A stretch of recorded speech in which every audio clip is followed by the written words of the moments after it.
Ankleshwar Ramkund road રોહિતવાસ પાસે છેલ્લા 1 મહિનાથી માર્ગો પર ઉભરાતી ડ્રેનેજના પાણીથી લોકો પરેશાન બની ઉઠ્યા છે.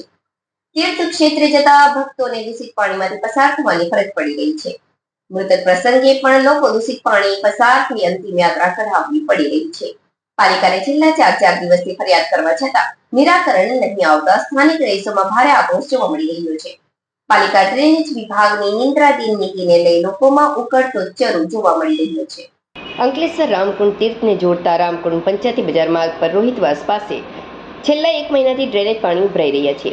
તેમજ ચેમ્બરમાંથી તીવ્ર વાસ સાથે દૂષિત પાણી માર્ગો પર ફરી વળ્યું છે, જેને લઈ રોજ રામકુંડ મંદિર તેમજ શિપ્રા ગણેશજી મંદિર જતા ભક્તોને આ દૂષિત પાણીમાંથી પસાર થવાની ફરજ પડી રહી છે, જેને લઈ તેમની આસ્થાને ઠેસ પહોંચી રહી છે. આ અંગે સ્થાનિક રહીશોએ જણાવ્યું હતું કે વારંવાર પાલિકામાં ફરિયાદ કરી છે, છતાં સંબંધિત વિભાગ દ્વારા કોઈ જ કાર્યવાહી કરવામાં આવી નથી.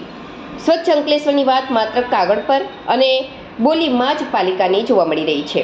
દૂષિત પાણીને લઈ ફેલાઈ રહેલી ગંદકીને લઈ રોગચાળો ફેલાઈ શકે છે, ત્યારે હજી પણ પાલિકા દ્વારા અમારા પ્રશ્નોનું નિરાકરણ નહીં કરે તો આગામી દિવસોમાં પાલિકા ખાતે હલ્લાબોલ કરી ઉગ્ર રજૂઆત કરવામાં આવશે, જેથી જે તે વિભાગ નોંધ લે.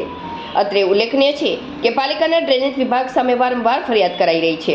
ખાસ કરીને ઉભરાતી ડ્રેનેજ અને ગટરોની સમસ્યાના નિવારણમાં ડ્રેનેજ વિભાગનો વહીવટ ખાળી ગયો છે, ત્યારે પાલિકા દ્વારા વહેલી તકે ડ્રેનેજ વિભાગની નિંદ્રાધીન નીતિ